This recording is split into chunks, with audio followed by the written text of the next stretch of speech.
ನಮಸ್ಕಾರ. ನಾನು ಇವತ್ತು ನಮ್ಮ ರಾಷ್ಟ್ರಪತಿಯವರು ಸುಪ್ರೀಂ ಕೋರ್ಟ್ಗೆ ಕೇಳಿರುವ ಸಲಹೆ ರೂಪದಲ್ಲಿ 14 ಪ್ರಶ್ನೆಗಳನ್ನು ಕುರಿತು ನಿಮಗೆ ಮಾಹಿತಿಯನ್ನು ಕೊಡೋದಕ್ಕೆ ಇಷ್ಟಪಡ್ತೀನಿ. ದಿನಾಂಕ 8 ಏಪ್ರಿಲ್ 25ರಂದು ತಮಿಳುನಾಡು ಸರ್ಕಾರ ವರ್ಸಸ್ ತಮಿಳುನಾಡಿನ ಗವರ್ನರ್ ಅವರ ಕೇಸ್ಗೆ ಸಂಬಂಧಪಟ್ಟಂತೆ ಭಾರತದ ಸುಪ್ರೀಂ ಕೋರ್ಟು ನೀಡಿರುವ ತೀರ್ಪಿನ ಬಗ್ಗೆ, ಈ ತೀರ್ಪಿನಲ್ಲಿ ರಾಜ್ಯದ ಮಸೂದೆಗಳಿಗೆ ರಾಜ್ಯಪಾಲರಾಗಿರ್ಬೋದು ಮತ್ತು ರಾಷ್ಟ್ರಪತಿಗಳಿಗೆ 3 ತಿಂಗಳೊಳಗೆ ಗಡುವು ನೀಡಿ ಅಷ್ಟರೊಳಗೆ ಬಿಲ್ಗಳನ್ನು ಪಾಸ್ ಮಾಡಬೇಕು.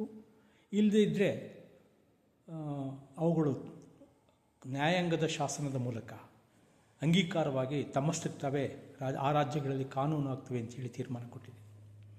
ಇದೊಂದು ದೊಡ್ಡ ಚಿಂತನೆ ಮಾಡಬೇಕಾದಂಥ, ಚರ್ಚೆಗೊಳಗಾದಂಥ ವಿಷಯವಾಗಿದೆ. ಇಡೀ ಜಗತ್ತೇ ಈ ವಿಚಾರಗಳನ್ನು ಚಿಂತನೆ ಮಾಡ್ತಾಯಿದೆ. ಕೆಲವು ರಾಷ್ಟ್ರಗಳು, ಭಾರತದಲ್ಲಂತೂ ಕೂಡ ಬುದ್ಧಿಜೀವಿಗಳಿಗೆ ಇದು ಒಂದು ದೊಡ್ಡ ಆಹಾರವಾಗಿ ಪರಿಣಮಿಸಿದೆ ಈಗ. ಸೊ ನಾನು ಈ 14 ಪ್ರಶ್ನೆಗಳ ಬಗ್ಗೆ ನಾನು ಹೇಳೋದಕ್ಕೆ ಇಷ್ಟಪಡ್ತೀನಿ. ಇನ್ನೊಂದೇನು ಅಂದರೆ, ಕಾನೂನುಗಳ ಅಬ್ಸರ್ವೇಷನ್ ಮೇಲೆ ಈ ಪ್ರಶ್ನೆಗಳಿಗೆ ಇರತಕ್ಕಂಥ ಉತ್ತರವನ್ನು ಕೂಡ ಹೇಳ್ತಾ ಹೋಗ್ತೀನಿ. ಅದು ಸುಪ್ರೀಂ ಕೋರ್ಟ್ ನೀಡತಕ್ಕಂಥ ಉತ್ತರ ಅಲ್ಲ, on the basis of observation of loss. ಅದರ ಮೇಲೆ ಈ ಪ್ರಶ್ನೆಗಳಿಗೆ ಉತ್ತರವನ್ನು, ಮೊದಲು ಪ್ರಶ್ನೆ ಏನು ಕೇಳಿದರೆ ಅಂತ ಹೇಳ್ತೀನಿ, ನಂತರ ಅದಕ್ಕೆ ಉತ್ತರವನ್ನು ಹೇಳ್ತೀನಿ. ಮೊದಲನೆಯ ಪ್ರಶ್ನೆ ಮೊದಲನೇದು ಆರ್ಟಿಕಲ್ 200 ಪ್ರಕಾರ ರಾಜ್ಯಪಾಲರುಗಳ ಮುಂದೆ ರಾಜ್ಯಗಳ ಮಸೂದೆ ಬಂದಾಗ ಅವರ ಮುಂದಿರುವ ಆಯ್ಕೆಗಳೇನು? ಸರಿ, what are the options when bill comes from the state before A governor ಅಂತ ಪ್ರಶ್ನೆ. ಇದಕ್ಕೆ ಉತ್ತರ, ಇದನ್ನು ಕೇಳಿದ ಮೊದಲನೇ ಪ್ರಶ್ನೆ. ಇದಕ್ಕೆ ಉತ್ತರ, ರಾಜ್ಯಗಳಿಂದ ಮಸೂದೆಗಳು ಬಂದಾಗ ಅವರು 3 ಆಪ್ಷನ್ಸ್ ಇರ್ತದೆ ರಾಷ್ಟ್ರಪತಿಗಳಿಗೆ. ಒಂದು, ಮಸೂದೆಗಳಿಗೆ ಒಪ್ಪಿಗೆ ಕೊಡ್ಬೋದು, ಅಸೈಟ್ ಅಂತ ಹೇಳ್ತೀವಿ. ಎರಡನೇದು, ಮಸೂದೆಗಳನ್ನು ತಡೆ ಹಿಡಿಬೋದು, ವಿಥ್ಹೆಲ್ಡ್ ಮಾಡ್ಬೋದು, ಅದು ಪುನಃ ಪರಿಶೀಲನೆಗೆ ಕಳಿಸ್ಬೋದು, ರೀಕನ್ಸಿಡರೇಷನ್ ಅಂತ ಹೇಳ್ತೀವಿ. ಮೂರನೇದು, ಅವುಗಳನ್ನು ರಿಸರ್ವ್ ಮಾಡಿ ರಾಷ್ಟ್ರಪತಿಯ ಕನ್ಸಿಡರೇಷನ್ ತರೋದಕ್ಕೆ ಇಟ್ಕೊಳ್ಬೋದು, ರಿಸರ್ವ್ ಮಾಡ್ಬೋದು. ಇವುಗಳು ಇರೋದು. ಇದು ಒಂದನೇ ಪ್ರಶ್ನೆ. ಎರಡನೇದು, ಆರ್ಟಿಕಲ್ 200 ಪ್ರಕಾರ ರಾಜ್ಯಪಾಲರ ಮುಂದೆ ರಾಜ್ಯದ ಮಸೂದೆಗಳು ಬಂದಾಗ, ಬಿಲ್ಸ್ ಬಂದಾಗ, ರಾಜ್ಯಪಾಲರು ಆಯ್ಕೆಗಳನ್ನು ನೀಡುವಾಗ ಅವರು ಮಂತ್ರಿಮಂಡಲ, CM ಇರುತ್ತಲ್ಲ, ಆಯಾ ಸರ್ಕಾರದ ಸಲಹೆ ಸಹಾಯಗಳಿಗೆ ಒಳಗಾಗಿರುತ್ತಾರೆಯೇ ಎಂಬ ಪ್ರಶ್ನೆ. ಇದು ಎರಡನೇ ಪ್ರಶ್ನೆ. ಇದು ರಾಜ್ಯಪಾಲರಿಗೆ ಉತ್ತರ ವಿವೇಚನೆಗೆ ಬಿಟ್ಟದ್ದು. ಯಾವಾಗಲೂ ಕೂಡ ಈ ರಾಜ್ಯಪಾಲರು ಈ ಮುಖ್ಯಮಂತ್ರಿ ಅಥವಾ ಮಂತ್ರಿಮಂಡಲದ ಸಲಹೆಗಳಿಗೆ ಒಳಗಾಗಿರ್ತಾರೆ ಅಂತ ಹೇಳ್ತಾರೆ. ಇದು ಎರಡನೇ ಪ್ರಶ್ನೆ. ಮೂರನೇ ಪ್ರಶ್ನೆ, ಆರ್ಟಿಕಲ್ 200 ಪ್ರಕಾರ ರಾಜ್ಯಪಾಲರಿಗಿರುವ ಸಂವಿಧಾನಾತ್ಮಕ ವಿವೇಚನಾ ಇರುವುದು, ಅಧಿಕಾರವು ನ್ಯಾಯಯುತವೇ? Is the exercise of constitutional discretionary by the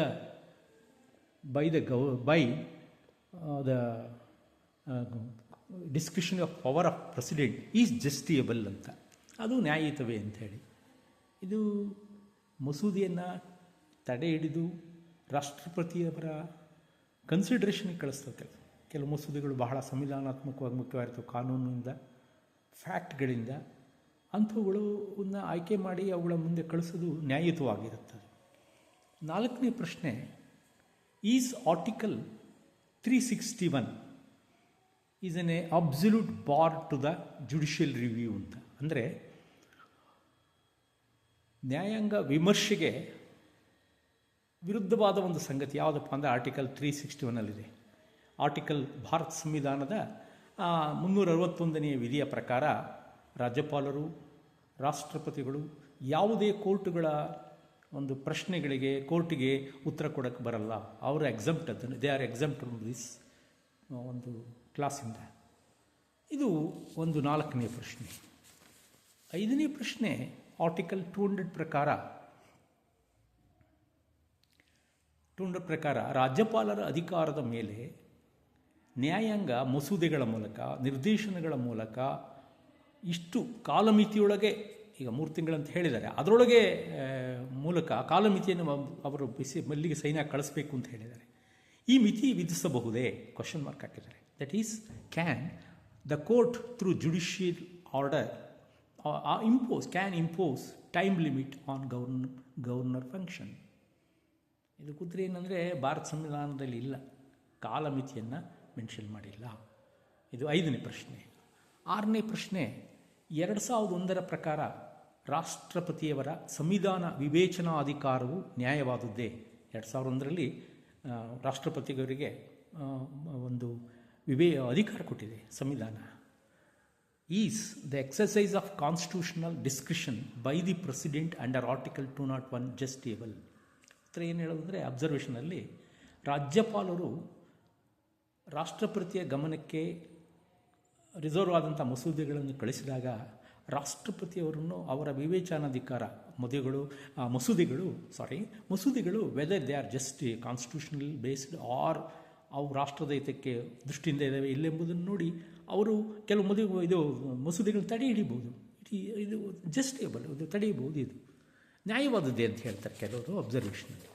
ಇನ್ನು ಕ್ವಶನ್ ನಂಬರ್ 7ನೇದು, ಆ್ಯಕ್ಟ್ ಸಂವಿಧಾನದ 201ನೇ ಆರ್ಟಿಕಲ್ ಪ್ರಕಾರ ರಾಷ್ಟ್ರಪತಿಯವರ ಕಾರ್ಯಗಳಿಗೆ ನ್ಯಾಯಾಂಗದ ಆದೇಶದ ಮೂಲಕ ಕಾಲಮಿತಿ ನಿಗದಿ ಮಾಡುವುದು ಸರಿಯಲ್ಲ. ಇಡೀ ಭಾರತದ ಇತಿಹಾಸದಲ್ಲಿಯೇ ಇಂಥ ಒಂದು ಪ್ರಸಂಗ ನಡೆದಿಲ್ಲ. ಈ ಒಂದು ತೀರ್ಪಿನಿಂದ, ಮೊನ್ನೆ ಏಪ್ರಿಲ್ 8ರ ತೀರ್ಪಿನಲ್ಲಿ ರಾಷ್ಟ್ರಪತಿಯವರು ಕೂಡ ಈ 3 ತಿಂಗಳೊಳಗೆ ಬಿಲ್ಗಳನ್ನು ಕ್ಲಿಯರ್ ಮಾಡಬೇಕು ಅಂತ ಹೇಳಿ ಅವರಿಗೂ ಕಾಲಮಿತಿಯನ್ನು ವಿಧಿಸಿದೆ ಯಾವುದು ನ್ಯಾಯಾಂಗ.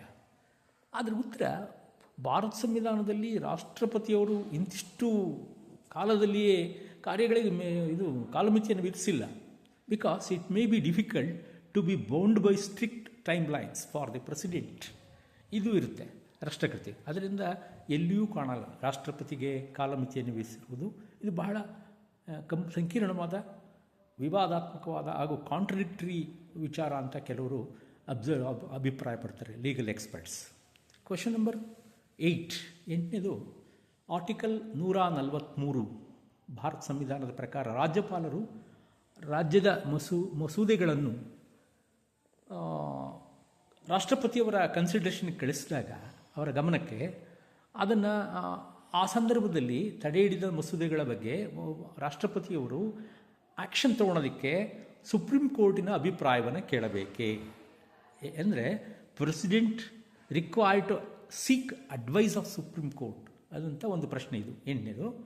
So where the governor reserves a bill for the president consent ಅಂತ, ಇದು ಕೂಡ ಒಂದು ಪ್ರಶ್ನೆ. ಆದರೆ bill it may not be mandatory ಅಂತ ಹೇಳ್ತಾರೆ ಇದಕ್ಕೆ ಉತ್ತರ. ಆದರೆ ಇದು ಕೂಡ ಅನ್ಕಾನ್ಸ್ಟಿಟ್ಯೂಷನಲ್ ಇದ್ದಾಗ ಇದನ್ನು ರಾಷ್ಟ್ರಪತಿಯವರು ಅದನ್ನು ಬಗ್ಗೆ ಚರ್ಚೆ ಮಾಡಬೇಕಾಗತ್ತೆ ಅಂತ ಹೇಳ್ತಾರೆ. ಇದು 8ನೇ ಪ್ರಶ್ನೆ. ಇನ್ನೊಂದು ಬೇರೆ ಪ್ರಶ್ನೆ ಯಾವುದಪ್ಪ ಅಂದರೆ 9ನೇ ಪ್ರಶ್ನೆ, ಆರ್ಟಿಕಲ್ 200 ಪ್ರಕಾರ 200 ಭಾರತ ಸಂವಿಧಾನದ 200 ಮತ್ತು ಭಾರತ ಸಂವಿಧಾನದ 2001ರ ಆರ್ಟಿಕಲ್ ಪ್ರಕಾರ ರಾಜ್ಯಪಾಲ ಮತ್ತು ರಾಷ್ಟ್ರಪತಿಗಳು ರಾಜ್ಯದ ಮಸೂದೆಗಳಿಗೆ ಒಪ್ಪಿಗೆ ನೀಡಿ ಅವುಗಳನ್ನು ಕಾನೂನು ಮಾಡುವ ಸನ್ನಿವೇಶದಲ್ಲಿ ಕೋರ್ಟುಗಳು ತೀರ್ಪು ಕೊಡುವುದು ಎಷ್ಟು ಸತ್ಯ, ಎಷ್ಟು ಸಮಂಜಸ, ತೀರ್ಪು ನೀಡುವುದು ಸರಿಯೇ? Is it the real process of formation of law ಅಂತ ಪ್ರಶ್ನೆಯನ್ನು ಕೇಳ್ತಾರೆ. ಇದು 9ನೇ ಪ್ರಶ್ನೆ. ಯಾಕೆಂತಂದರೆ ಈ ಉತ್ತರ ಅಬ್ಸರ್ವೇಷನ್ ಏನಪ್ಪ ಅಂದರೆ, ಇದು ಒಂದು ರೀತಿ ಸಂವಿಧಾನದ ಬಿಕ್ಕಟ್ಟಿಗೆ, ಕಾನ್ಫ್ಲಿಕ್ಟಿಗೆ ಎಡೆ ಮಾಡಿಕೊಡುತ್ತದೆ ಅಂತ ಹೇಳ್ತಾರೆ ಕೆಲವರು ಅಭಿಪ್ರಾಯ ಮೂಲಕ. ಕ್ವಶನ್ ನಂಬರ್ 10, ಆರ್ಟಿಕಲ್ 200 ಪ್ರಕಾರ ರಾಜ್ಯಪಾಲರ ಸಹಿ ಇಲ್ಲದೆ ರಾಜ್ಯದಲ್ಲಿ ಮಸೂದೆಗಳು ಕಾಯಿದೆ ಆಗಲು ಸಾಧ್ಯವೇ? Yes, a bill cannot be law without the assent of the governor in the states. ಇದು ಸಾಧ್ಯ ಇಲ್ಲ, ಅಬ್ಸರ್ವೇಷನ್ ಹೇಳ್ತಾರೆ. ಆದರೆ ತಮಿಳುನಾಡಿನಲ್ಲಿ ಏನು ಮಾಡಿದ್ದಾರೆ ಅಂದರೆ, ಮೊನ್ನೆ ಆರ್ಟಿಕಲ್ 142 ಪ್ರಕಾರ ಸಂವಿಧಾನ ಅಂದರೆ ನ್ಯಾಯಾಧೀಶರ ಕಾನೂನುಗಳ ಮೂಲಕ ಆದೇಶ ಮಾಡಿ ಅವುಗಳನ್ನು ಆ ರಾಜ್ಯದಲ್ಲಿ ರಾಜ್ಯಪಾಲರ ಸಹಿ ಇಲ್ಲದೆ ಕಾನೂನುಗಳಾಗುವಂತೆ ಮಾಡಿದೆ. ಇದು ಒಂದು ದೊಡ್ಡ ಚರ್ಚೆಗೆ ಸಂವಿಧಾನದ ಬಿಕ್ಕಟ್ಟಿಗೆ ಅವಕಾಶ ಮಾಡಿಕೊಟ್ಟಿದೆ ಎಂದು ಕೆಲವರು ಅಭಿಪ್ರಾಯವನ್ನು ಪಡ್ತಾರೆ ಹೇಳ್ತಾರೆ. ಇನ್ನೊಂದು ಭಾಳ ಮುಖ್ಯವಾಗಿ ಪ್ರಶ್ನೆ ಅಂತಂದರೆ, ಆರ್ಟಿಕಲ್ 142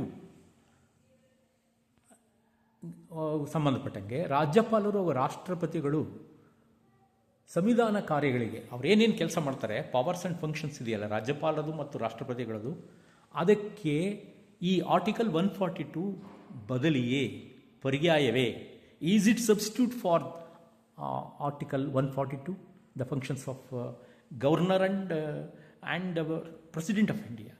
ಇದಕ್ಕೆ ಸಂಬಂಧಪಟ್ಟಂಗೆ ಇಟ್ ಕೆನಾಟ್, ಇದು ಸಾಧ್ಯನೇ ಇಲ್ಲ.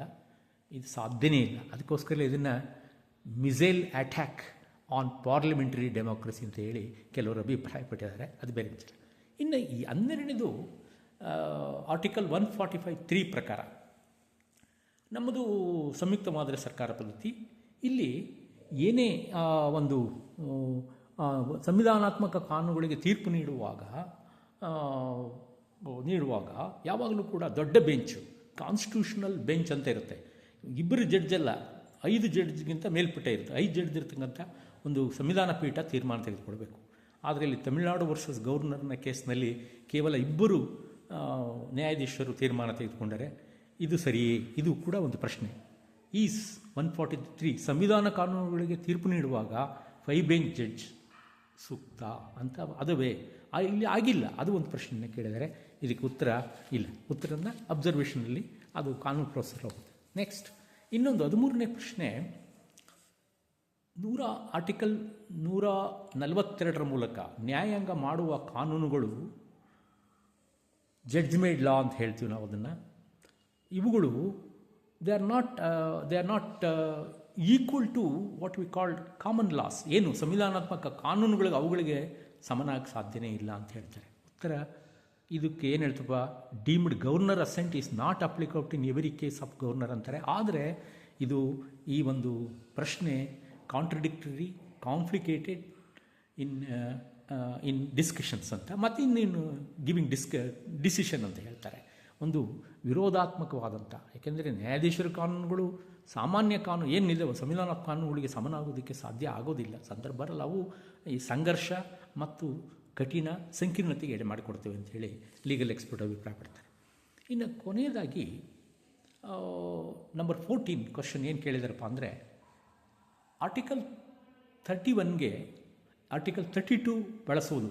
31 ಬಳಸಬೇಕು ಸಂಯುಕ್ತ ಮಾದರಿ ಸರ್ಕಾರ ಪದ್ಧತಿಯಲ್ಲಿ ಕೇಂದ್ರ ಮತ್ತು ರಾಜ್ಯ ಸರ್ಕಾರಗಳು. ಆದರೆ ಇಲ್ಲೇನು ಮಾಡ್ತೇವೆ ಅಂದರೆ, ರಾಜ್ಯಗಳು ಆರ್ಟಿಕಲ್ 32ನ ಬಳಸಿ ಸುಪ್ರೀಂ ಕೋರ್ಟಿಗೆ ಆ ಅಡಿಯಲ್ಲಿ ಸಬ್ಮಿಟ್ ಮಾಡಿ ತಾವು ನ್ಯಾಯವನ್ನು ಪಡ್ಕೊಳ್ಳೋಕ್ಕೆ ಪ್ರಯತ್ನ ಮಾಡಿದ ಹಲವು ರಾಜ್ಯದಲ್ಲಿ ತಮಿಳುನಾಡು, ಕೇರಳ, ಪಂಜಾಬು, ತೆಲಂಗಾಣ ಮುಂತಾದ ರಾಜ್ಯಗಳು. ಅಂದರೆ ನಮ್ಮದು ಸಂಯುಕ್ತ ಮಾದರಿ ಸರ್ಕಾರ ಪದ್ಧತಿ. ಇಲ್ಲಿ ಕೇಂದ್ರ ಮತ್ತು ರಾಜ್ಯ ಸರ್ಕಾರಗಳಿರ್ತವೆ. ಆರ್ಟಿಕಲ್ 132 ಪ್ರಕಾರ ಈ ಯಾವುದೇ ರಾಜ್ಯ, ಒಂದು ರಾಜ್ಯ ಮತ್ತು ಕೇಂದ್ರ ಸರ್ಕಾರ ಅಥವಾ ಹಲವು ರಾಜ್ಯ ಕೇಂದ್ರ ಸರ್ಕಾರಗಳು ಆರ್ಟಿಕಲ್ 131 ಪ್ರಕಾರ ತಮ್ಮ ದಾವೆಗಳನ್ನು ಹೂಡಬೇಕು. ಅದರ ಪ್ರಕಾರ ತೀರ್ಮಾನ ಮಾಡಬೇಕು. ಆದರೆ ಇಲ್ಲೇನಾಗಿದೆ, ತಮಿಳುನಾಡು ರಾಜ್ಯಪಾಲ ಕೇಸ್ನಲ್ಲಿ ಆರ್ಟಿಕಲ್ 32 ಪ್ರಕಾರ ದಾವೆಗಳನ್ನು ಹೂಡಿ ಪರಿಹಾರಗಳನ್ನು ಪಡ್ಕೊಂಡಿದೆ. ಇದು ಒಂದು ಅಧಿಕಾರ ವಿಭಜನಾ ಸಿದ್ಧಾಂತಕ್ಕೆ ವಿರುದ್ಧವಾದ್ದು. It goes against the principles of what we called separation theories ಮತ್ತು ಈ ಒಂದು ಸಂಯುಕ್ತ ಮಾದರಿಯ ಸರ್ಕಾರ ಪದ್ಧತಿಗೆ ವಿರುದ್ಧ ತತ್ವ ಅಂತ ಹೇಳಿ ಅಭಿಪ್ರಾಯಪಡ್ತಾರೆ. ಇಷ್ಟು ಪ್ರಶ್ನೆಗಳನ್ನು 14 ಪ್ರಶ್ನೆಗಳನ್ನು ನಮ್ಮ ರಾಷ್ಟ್ರಪತಿಯವರು ಸುಪ್ರೀಂ ಕೋರ್ಟ್ಗೆ ಸಲಹೆ ರೀತಿಯಲ್ಲಿ ಕೇಳಿದ್ದಾರೆ. ಇನ್ನೂ ಕೊಟ್ಟಿಲ್ಲ. ನಾವು ಹೇಳಿರೋದು ಲಾ ಅಬ್ಸರ್ವೇಷನ್ ಮೇಲೆ ಅವುಗಳಿಗಿರುವ ಎಕ್ಸ್ಪರ್ಟ್ಸ್ಗಳ ಒಪಿನಿಯನ್ ಆಧಾರದ ಮೇಲೆ ಉತ್ತರಗಳನ್ನು ಹೇಳಿದ್ವಿ ಅಷ್ಟೇ. ಇಂದು ಪರಾಮರ್ಶಿಸುವುದಾದರೆ ಈ ಒಂದು ನಮ್ಮ ಈಗ ಭಾರತದಲ್ಲಿ ಉಂಟಾಗಿರುವ ಈ ಸಂವಿಧಾನ ಬಿಕ್ಕಟ್ಟು ಮತ್ತು ಸರ್ಕಾರದ ನಡುವೆ ಉಂಟಾಗಿರುವ ಉತ್ತರ ಬಗ್ಗೆ ವಿಮರ್ಶೆ ಕೊಡೋದಾದರೆ, ನಮ್ಮದು ಪಾರ್ಲಿಮೆಂಟರಿ ಪ್ರಜಾಪ್ರಭುತ್ವ. ಇಲ್ಲಿ ಅಧಿಕಾರವನ್ನು ಸಂವಿಧಾನ ರಚನಾಕಾರರು ಅಂಬೇಡ್ಕರ್ ಅವರು ಅಧಿಕಾರ ವಿಭಜನಾ ಸಿದ್ಧಾಂತದ ಮೇಲೆ ಸಮಾನವಾಗಿ ಸಮಾನತೆ, ಸ್ವಾತಂತ್ರ್ಯ, ಭಾತೃತ್ವನ ಎಲ್ಲದರಲ್ಲೂ ಬರಂಗೆ ಪ್ರಜಾಪ್ರಭುತ್ವಗಳು ಸಮನಾಗಿ ವಿಭಜನೆ ಶಾಸಕಾಂಗ, ಕಾರ್ಯಾಂಗ, ನ್ಯಾಯಾಂಗದ ನಡುವೆ ಹಂಚಿಕೆಯಾಗಿವೆ. ಆದರೆ ಉದಾಹರಣೆ ಕೊಡೋದಾದರೆ ಅಮೇರಿಕಾದಲ್ಲಿ ಅಧ್ಯಕ್ಷೀಯ ಸರ್ಕಾರ ಪದ್ಧತಿ ಇದೆ 100%. ನಮ್ಮದು ಕ್ಯಾಬಿನೆಟ್ ಫಾರ್ಮ್ ಆಫ್ ಗೌರ್ಮೆಂಟ್. ಅಲ್ಲಿ 2 ಪಕ್ಷಗಳಿವೆ ಅಮೇರಿಕಾದಲ್ಲಿ, ಡ್ಯುಯಲ್ ಪಾರ್ಟಿ ಸಿಸ್ಟಮ್, ಒಂದು ಸೋತ್ರೆ ಒಂದು ಗೆದ್ದಿರುತ್ತೆ. ಅಲ್ಲಿ ಬಹುಪಕ್ಷೀಯ ಪದ್ಧತಿ ಇಲ್ಲ. ಭಾರತದಲ್ಲಿ ಏನಾಗಿದೆ, ಕೇಂದ್ರದಲ್ಲಿ ಒಂದು ಪಕ್ಷ ಇದ್ದರೆ ರಾಜ್ಯದಲ್ಲಿ ಅನೇಕ ಪಕ್ಷಗಳಿರ್ತವೆ. ನಮ್ಮಲ್ಲಿ ಮಲ್ಟಿ ಪಾರ್ಟಿ ಸಿಸ್ಟಮ್ ಇದೆ. ಈ ಬಹುಪಕ್ಷೀಯ ಪದ್ಧತಿಯಿಂದಾಗಿ ಇಂತಹ ಸಮಸ್ಯೆಗಳು ಭಾರತದ ಸಂಯುಕ್ತ ಮಾದರಿಯ ಸರ್ಕಾರದ ಪದ್ಧತಿಯಲ್ಲಿ ಉಂಟಾಗ್ತದೆ. ಇದನ್ನು ರಾಜಕೀಯ ವಿಶ್ಲೇಷಕರು, ಸಂಶೋಧಕರು ಇದನ್ನು ಹೇಳಿದ್ದಾರೆ. ಎಲ್ಲಿ ನಾವು ಈ ಥರ ಮಲ್ಟಿ ಪಾರ್ಟಿ ಸಿಸ್ಟಮ್ ಕಾಣ್ತೀವೋ ಇಂಥ ಅನಿಶ್ಚಿತೆ ಮತ್ತು ರಾಜಕೀಯ ಒತ್ತಡಗಳು ಮತ್ತು ಸಂಘರ್ಷಾತ್ಮಕ ವಿಷಯಗಳು ಬರ್ತವೆ ಅಂತ ಹೇಳ್ತಾರೆ. ಅಲ್ಲಿ ಪರಿಶುದ್ಧ ಅಧ್ಯಕ್ಷೀಯ ಸರ್ಕಾರ ಅಧಿಕಾರ ವಿಭಜನಾ ಸಿದ್ಧಾಂತ ಆಗಿದೆ ಅಮೆರಿಕದಲ್ಲಿ. ಮತ್ತು ಅಲ್ಲಿ ಎಲ್ಲವಕ್ಕೂ ಕೂಡ ಅಟಾನಮಸ್ ಕೊಟ್ಟಿದ್ದಾರೆ, ಪರಮಾಧಿಕಾರ ಇದೆ ಕೇಂದ್ರಕ್ಕಿರಂತೆ ರಾಜ್ಯಗಳಿಗೂ ಕೂಡ. ಆದರೆ ನಮ್ಮಲ್ಲಿ ಕೇಂದ್ರ ಸರ್ಕಾರ ಒಂದು ಬಲಿಷ್ಠ ಸರ್ಕಾರ ಇರಬೇಕು ರಾಷ್ಟ್ರದ ಹಿತದೃಷ್ಟಿಯಿಂದ, ರಾಜ್ಯಗಳಿಗೂ ಕೂಡ ಅವು ಸಮನಾಗಿ ಹಂಚಿಕೆ ಆಗಿದೆ. ಆದರೆ ಅಧ್ಯಕ್ಷ ಮಾದರಿ ಪದ್ಧತಿಯನ್ನು ನಾವು ಇಲ್ಲಿ ಅನುಸರಿಸೋದು ಒಳ್ಳೆಯದಲ್ಲ, ಅದನ್ನು ಫಾಲೋ ಮಾಡೋಕ್ಕಾಗಲ್ಲ. ಅಲ್ಲಿ ಜುಡಿಷಿಯಲ್ ರಿವ್ಯೂವನ್ನು 100% ಮಾಡೋ ಸಾಧ್ಯತೆ ಚೆನ್ನಾಗಿದೆ. ಅಲ್ಲಿ ಏನಂತೀವಿ ನ್ಯಾಯಾಂಗ ವಿಮರ್ಶೆ ತುಂಬ ಸ್ಕೋಪ್ ಇದೆ ಅಮೆರಿಕದಲ್ಲಿ. ಆದರೆ ನಮ್ಮ ದೇಶದಲ್ಲಿ ನ್ಯಾಯಾಂಗ ವಿಮರ್ಶೆಗೆ ಲಿಮಿಟೆಡ್, ಓನ್ಲಿ 142 ಆರ್ಟಿಕಲ್ ಇದೆಯಲ್ಲ ಅದನ್ನು ಕೊಟ್ಟಿದ್ದಾರೆ. ಆದರೆ ಸೀಮಿತವಾದ್ದು ಇಲ್ಲಿ. ಏನಕ್ಕಂದರೆ ನಮ್ಮಲ್ಲಿ ಯಾರು ದೊಡ್ಡವರು ಚಿಕ್ಕವರು ಅಂತಲ್ಲ, ಶಾಸಕಾಂಗ, ಕಾರ್ಯಾಂಗ, ನ್ಯಾಯಾಂಗ ಇವೆಲ್ಲ ಈಕ್ವಲ್ಲು. ಶಾಸಕಾಂಗ ಇಲ್ಲದೆ ಕಾರ್ಯಾಂಗ ಇರಲ್ಲ, ಇವೆರಡು ಇಲ್ಲದೆ ನ್ಯಾಯಾಂಗ ಇರಲ್ಲ. ಸೊ ಇವೆಲ್ಲ ಸಂವಿಧಾನಾತ್ಮಕವಾಗಿ ನಮ್ಮ ಪೂರ್ವಜರು ಮಾಡಿ ತೋರಿಸಿದ್ದಾರೆ. ಎಷ್ಟೋ ಕೇಸ್ಗಳು ಹಿಂದೆ ಇಂಥವು ಆಗಿದ್ದಾವೆ. ಈ ಸುಮಾರು ಒಂದು 50 ಕೇಸ್ ಆಗಿದ್ದಾವೆ ಅಂತೇಳಿ 1950 ಇಂಥ ರಾಷ್ಟ್ರಪತಿಯವರು ಸುಪ್ರೀಂ ಕೋರ್ಟ್ ಅದರಲ್ಲಿ 2ಕ್ಕೆ ಉತ್ತರ ಕೊಟ್ಟಿದ್ದಲ್ಲ, ಇನ್ನು ಉಳಿದೋಗಿ ಕೊಟ್ಟಿದ್ದಾರೆ ಅಂತಾರೆ. ಆದರೆ ಇಲ್ಲಿ ಈಗ ಬಂದಿರುವ ನಮ್ಮ ರಾಷ್ಟ್ರಪತಿ ಕೇಳಿರೋ ಪ್ರಶ್ನೆಗಳು ಬಹಳ ಸಂಕೀರ್ಣ ಮತ್ತು ಈ ಎಲ್ಲ ಯುವಜನತೆ ಇದನ್ನು ಮತ್ತು ತಜ್ಞರು ಇದನ್ನು ಅಪೇಕ್ಷೆ ಪಡ್ತಾ ಇದ್ದಾರೆ, ಒಳ್ಳೆಯ ಬದಲಾವಣೆಗಳಾಗಬೇಕು ಅಂತ. ಇಲ್ಲಿ ಬಹಳ ಮುಖ್ಯವಾಗಿ ಕೇಂದ್ರ ಮತ್ತು ರಾಜ್ಯಗಳ ಸಂಬಂಧದ ಸುಧಾರಣೆ ಆಗಬೇಕು. ಕೇಂದ್ರದಲ್ಲಿ ಒಂದು ಪಕ್ಷ, ರಾಜ್ಯದಲ್ಲಿ ಅನೇಕ ಬೇರೆ ಬೇರೆ ಇರ್ಬೋದು.